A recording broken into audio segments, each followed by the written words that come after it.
This episode is brought to you by Klaviyo, the platform that powers smarter digital relationships. With Klaviyo, you can activate all your customer data in real time, connect seamlessly with your customers across all channels, guide your marketing strategy with AI-powered insights, recommendations, and automated assistance, deliver experiences that feel individually designed at scale, and grow your business faster. Power smarter digital relationships with Klaviyo. Learn more at klaviyo.com/Spotify. That's KLAVIYO.com/Spotify. I'm Ken Harbaugh, host of Warriors in Their Own Words. In this preview, we'll be sharing a clip from tomorrow's interview with Lt Col James Wirth. If you'd like to see more previews like this, please let us know at kharbaugh@evergreenpodcasts.com. We had very little difficulty forming up. It was a nice morning, not very many clouds, and the formation formed beautifully. And we started across the channel and coasted in over Holland at 20,000 feet. We were heading for Halberstadt, was our target. And about 30 minutes in to just clearing the Dutch border into Germany, why the gunners in the rear called off fighters attacking from the rear, Me-110s, and they seemed to not press the attacks. They would fire from long range, and I saw 2 or 3 instances by looking out to the right, seeing their 20 millimeters exploding out in front of us. We got into the IP, turned IP, headed to the target. Sharkey called off 25 fighters level at 3 o'clock, flying parallel to us, opened the bomb doors, released the weapons, we turned off the target.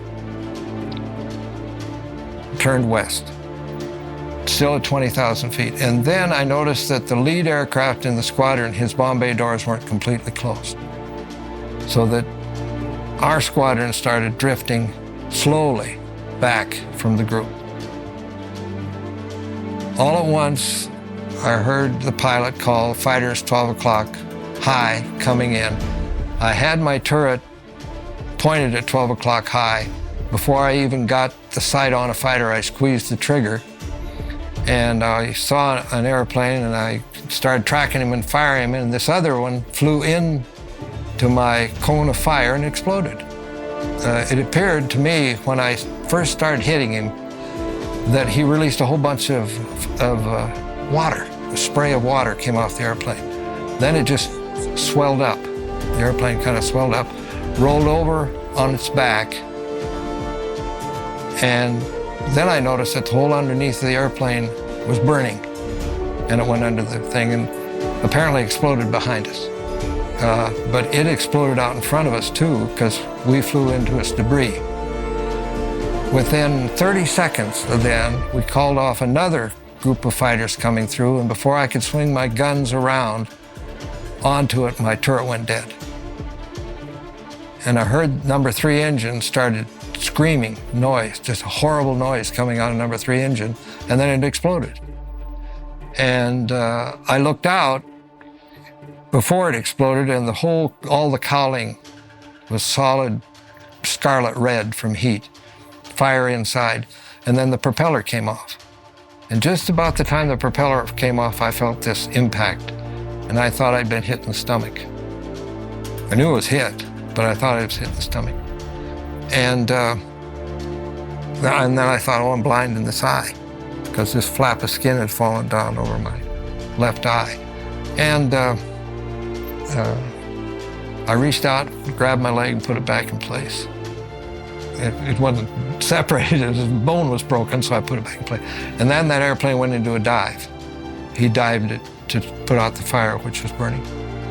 And when he dove the airplane, why, my leg just got up and flew around in the air, and I couldn't control it. And I couldn't understand why I couldn't get back in my seat. But when that shell hit me, it broke the back of my seat right off. You know, one of those spring steel seats. It broke it right off. And I was actually laying against the navigator's table. We're in a dive. 2 Me-110s, there was an FW-190, by the way, that were making these attacks. 2 Me-110s followed us down. We were in a high-speed dive. and no communications at all. We had all of the electricity was shot out. He hit the alarm bell, but with no electricity, the alarm bell doesn't sound. So that's why nobody bailed out. We leveled off at 1,500 feet, immediately went into a climb, and stalled out again and dove again. He was having a little trouble controlling the airplane because of this excessive amount of damage to it. He had partial control of the elevators. He had no control of the rudder. In fact, he used the elevator trim tab to fly the airplane coming back.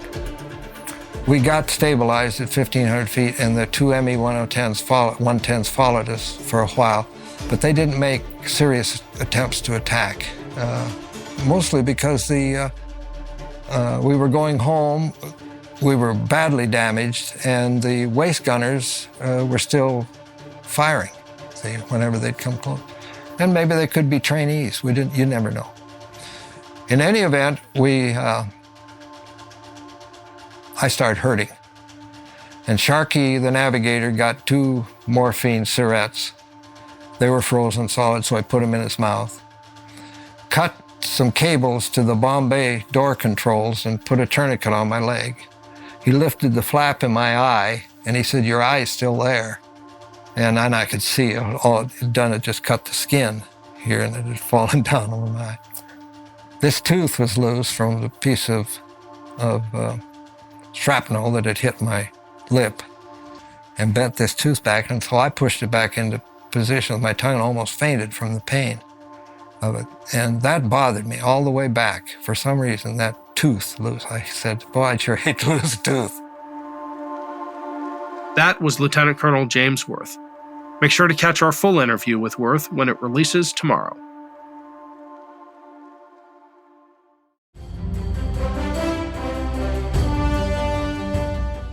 This is Peter. And this is Tom. We want to tell you guys a little bit about our podcast. Tom and I met in college, became best friends, and then teachers almost 20 years ago. Sometimes school just does not allow us to elaborate on the topics that we find interesting, like the real shark attacks that inspired the movie Jaws, or the real historical context to Indiana Jones artifacts. Where does cereal come from? Or are zombies real? Does Ben Franklin really deserve to be on a $100 bill? On our podcast, just like in our class, there are no stupid questions. Just two friends having a lighthearted conversation about history, pop culture, and the context of current events. Listen to History Teachers Talking Podcast from Evergreen Network, anywhere you get your podcasts.